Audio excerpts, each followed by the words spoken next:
Hi. I thought I would take you on a nature walk today. Just a little unwinding before I get into my second or third wind of work.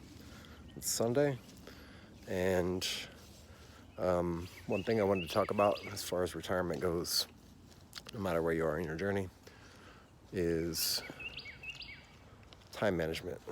Again, time management, but on the micro level, right? So, what I find myself, and maybe I'm the only person, if I am, that's cool. If I'm not, feel free to let me know in the comments. But I'm the kind of person that doesn't say no. So, especially when it's something I'm passionate about, whether it's taking care of soldiers or, in my case, signal stuff. So, I love doing signal stuff. So was it 2 weeks ago? We ended up going to one of our units in another state and hung out with them for a week. And we did basically a signal rodeo with them and had a lot of really good training. Got to interact with the soldiers on all levels, from the colonel all the way down. And so it was really good, a good experience. But at the same time, I'm inside my window of really getting things taken care of and putting things together and figuring everything out. I'm still have my house completely unpacked, so I need to get that figured out. The more stuff I say yes to, the less time I have time to do the things that I need to do, but I'm still fully engaged. I know some people get to retirement mode and it's kind of like senioritis. You know, you're close to graduation and you're like, I'm just gonna take study halls and not do anything. But some people don't, right? I'm the kind of person that doesn't. Even signed up for an exercise that I started working on last year around this time. And the exercise will be coming up, and it's like right, like as soon as I get done with the exercise, then I've got a couple weeks left, and then I start my terminal leave. So it's going to be a little crazy. The exercise is a couple weeks long. It's going to be intense, like any exercise. And so, yeah, managing time, right? I alluded to it in another video where I was talking about putting up kind of like a paywall between you and other people so that people can't just randomly hijack your day.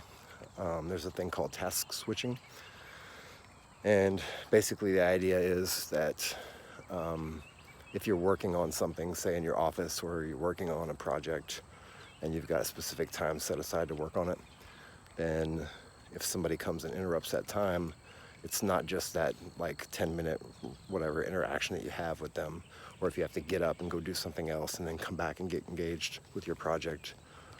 Task switching actually says that, you know, you spend 2 or 3 times the time getting re-engaged with what you were doing if you get interrupted in the middle. So it's good to have those blocks of fully uninterrupted time if you have the time spaced out for project or writing a paper or sending an email or whatever it happens to be. So yeah, managing your time is really really critical and important, and it's kind of hard to do sometimes. And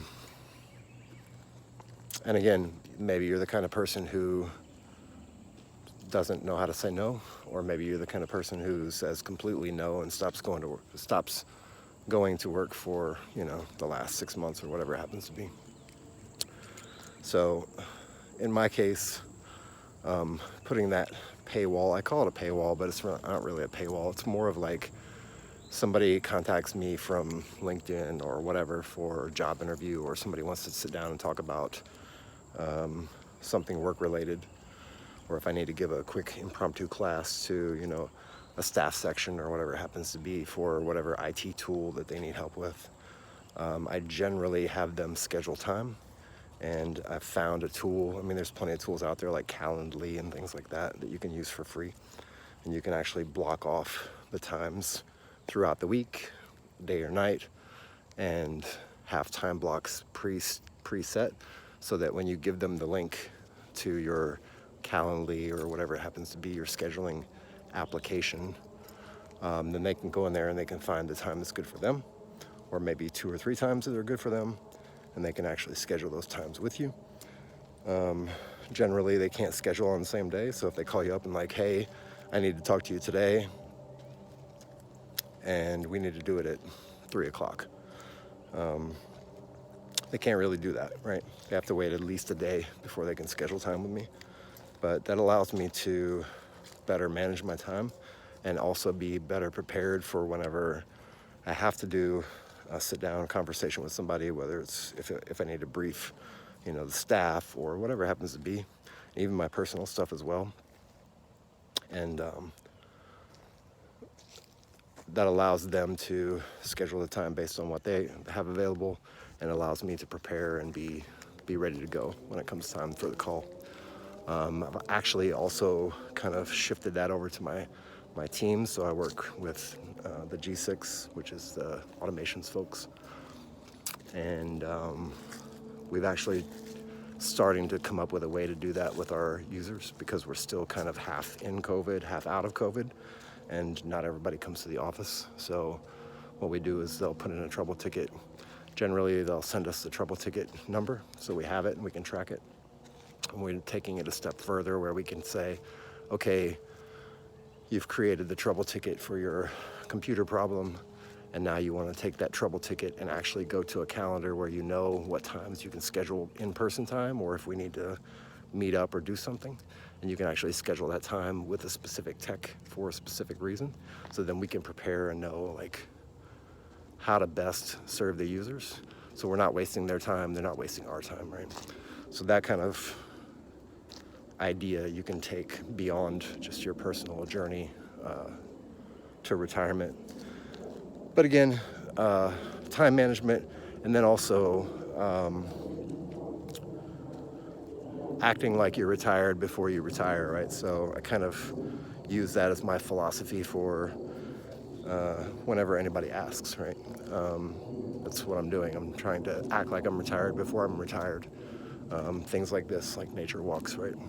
Just walking outside, getting a little fresh air, taking time in the afternoon to meditate. I don't know if anybody meditates, but I do from time to time throughout the day. Depends on what's going on.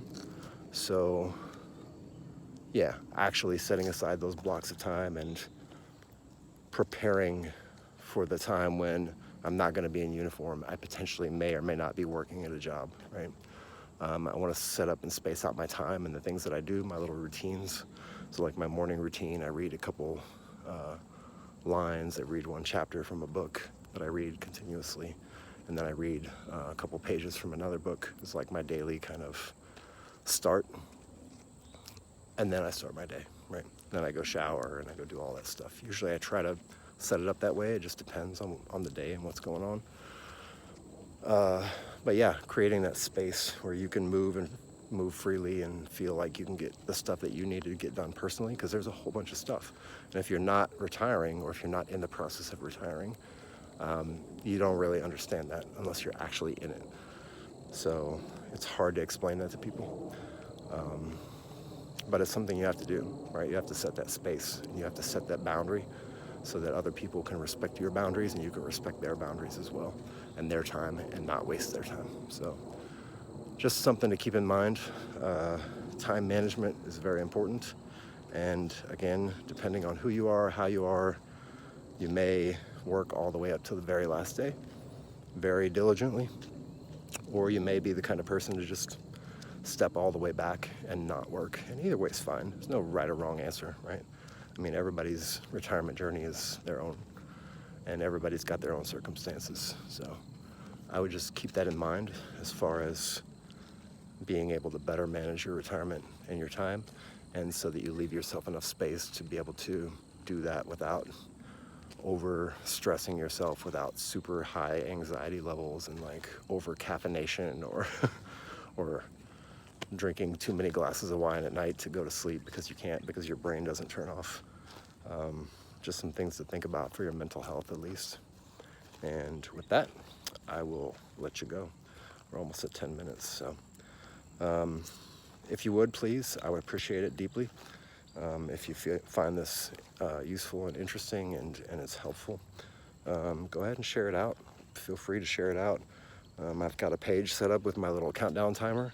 If anybody wants a page like that, you can also reach out to me, and I can set something up like that for you, possibly. we'll see what the demand is, if there's a demand. But yeah, if you do like, go ahead and subscribe, and I will be able to get you the notifications for when I post videos. Right now it's trying to do every day. I may throttle that back a little bit depending on my time. But other than that, have a great day, and thanks you for coming by and checking it out.